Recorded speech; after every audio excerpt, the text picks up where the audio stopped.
14 साल बच्ची रिजवाना के तशद्दुद केस में अहम पेशरफ सामने आई है, जहां एक तरफ सिविल जज की अहलिया सौमिया आसिम को 14 रोज़ा जुडिशल रिमांड पर जेल मुंतकिल कर दिया गया है, तो वहीं 23 जुलाई को जब सौमिया आसिम ने इस्लामाबाद के करीबी बस अड्डे पर रिजवाना को उसकी वालदा के हवाले किया था, उस पूरे वाक़े की सीसीटीवी फुटेज सामने आ गई है और इस सीसीटीवी फुटेज ने इस केस से मुताल्लिक कई अहम सवालात खड़े कर दिए हैं। कल सिविल जज की अहलिया सौमिया आसिम के वकील ने अदालत में मौक़िफ़ इख्तियार किया था कि सरगोदा तक बच्ची बिल्कुल ठीक गई थी, उसे कोई ट्रीटमेंट की ज़रूरत नहीं थी, मुल्जिमा के खिलाफ साजिश की गई है। मगर 23 जुलाई की सीसीटीवी फुटेज ने मुल्जिमा के वकील के दावे पर सवालात उठा दिए हैं। इस वक्त जो सीसीटीवी फुटेज आप स्क्रीन पर देख रहे हैं उसमें वाज़ेह तौर पर देखा जा सकता है कि 23 जुलाई की रात को 8:09 पर एक गाड़ी किसी मकाम पर रुकती है। गाड़ी की आगे की सीट का दरवाज़ा खुलता है, उस सीट पर रिजवाना स्कार्फ पहने हुए नजर आती है और फिर वो अपने पैर गाड़ी से बाहर निकालकर ज़मीन पर रखती है और देखा जा सकता है कि उसे गाड़ी से निकलने में दुश्वारी हो रही है। फिर एक खातून गाड़ी के पास आती हैं जो बज़ाहिर रिजवाना की वालदा हैं। वो रिजवाना को लेकर गाड़ी के पिछले हिस्से में किसी खातून से बात करती हैं और फिर वो खातून बात करते करते गाड़ी का दरवाज़ा बंद कर देती हैं। गाड़ी आगे निकल जाती है, जिसके बाद रिजवाना की वालदा उसे लेकर चलना शुरू हो जाती है। लेकिन देखा जा सकता है कि रिजवाना को चलने में दुश्वारी हो रही है और वो लंगड़ा कर चलती हैं, जिसके बाद बस अड्डे की एक और सीसीटीवी फुटेज सामने आती है जिसमें रिजवाना एक बेंच पर लेटी हुई नजर आती हैं। फिर एक और सीसीटीवी फुटेज में देखा जा सकता है कि रिजवाना एक बेंच पर बैठी हैं, सामने एक लाल रंग की बस है और एक शख्स रिजवाना को गोद में उठाकर बस में पहुंचाता है और इस दौरान रिजवाना की वालदा को सदमे में भी देखा जा सकता है। यानी पूरी सीसीटीवी फुटेज से वाज़ेह है कि जब रिजवाना को वालिदैन के हवाले किया गया तो उसकी हालत गैर थी, वो ज़ख्मी थी, इसे चलने में भी दुश्वारी का सामना था। लेकिन कल जज की अहलिया सौमिया आसिम के वकील ने अदालत को बताया था कि बच्ची सरगोदा तक बिल्कुल ठीक गई थी, मगर उनका ये दावा सीसीटीवी फुटेज से बज़ाहिर गलत साबित हो रहा है।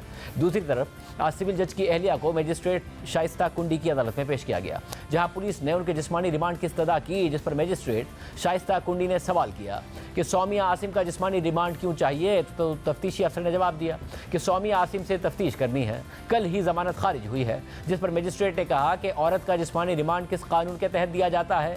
कत्ल, डकैती और ख़तरनाक जराइम में औरत का जिस्मानी रिमांड मिलता है। तफ्तीशी अफसर ने जवाब दिया कि घिनौने जराइम पर औरत का जिस्मानी रिमांड लिया जा सकता है। जिस पर मजिस्ट्रेट ने सवाल किया कि क्या बच्ची रिजवाना की हालत अब ठीक है, कैसी है वो। तो सौमिया आसिम की बहन ने जवाब दिया कि बहुत बेहतर हालत है, आईसीयू से निकाल लिया गया है।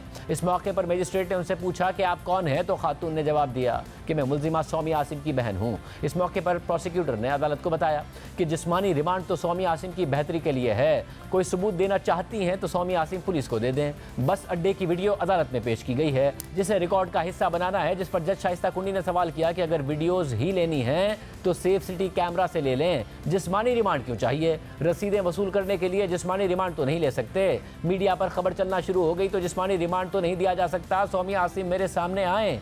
जिसके बाद मुल्जिम सौमिया आसिम रोस्ट्रम पर आ गई और उन्होंने मजिस्ट्रेट को बताया कि मैं हर तरह की तफ्तीश में शामिल होने के लिए तैयार हूँ। मुझे रात को शामिल तफ्तीश किया गया, मुझे रात 11:30 बजे तक दिमागी टॉर्चर किया गया। मैं 3 बच्चों की माँ हूँ, मुझसे अच्छा सलूक नहीं किया जा रहा। मुझे किसी घर लेकर गए हैं, कैमरे लगे हैं, फुटेजेस निकलवा लें। मुझे वुमेन स्टेशन रात 12 बजे लेकर गए। मैं हर तरह का ताउन करने को तैयार हूँ, मेरे साथ ऐसा जुल्म ना किया जाए, मेरी भी औलाद है।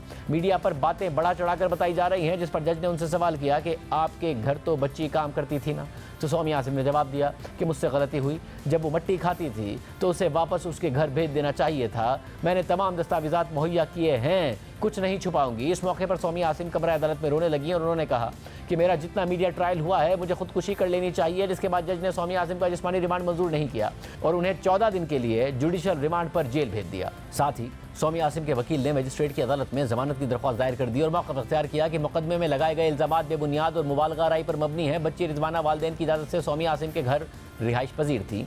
रिजवाना के साथ रवैया ऐसा ही था जैसा अपने बच्चों के साथ था। मुकदमे में हक़ाइक़ को तोड़ मड़ोड़ कर पेश किया गया है। अदालत जमानत बाद गिरफ्तारी की दरख्वास्त मंजूर करे, जिसके बाद इस दरख्वास्त पर मजिस्ट्रेट शाइस्ता कुंडी ने फरीक़ैन को नोटिस जारी करके 10 अगस्त यानी परसों दलाइल तलब कर लिए हैं। अब एक तरफ मुल्जिमा सौमिया आसिम का बयान है और उनके वकील का यह दावा है कि बच्ची सरगोदा यानी अपने घर तक बिल्कुल ठीक गई थी। लेकिन दूसरी तरफ सीसीटीवी फुटेज है जिसमें देखा जा सकता है कि बच्ची की हवालगी के वक्त उनकी हालत गैर थी। इसके अलावा डॉक्टर्स भी कह चुके हैं कि बच्ची के ज़ख्म पुराने हैं और उनकी देखभाल भी नहीं की गई है। इजाज़त दीजिए, अल्लाह हाफ़िज़।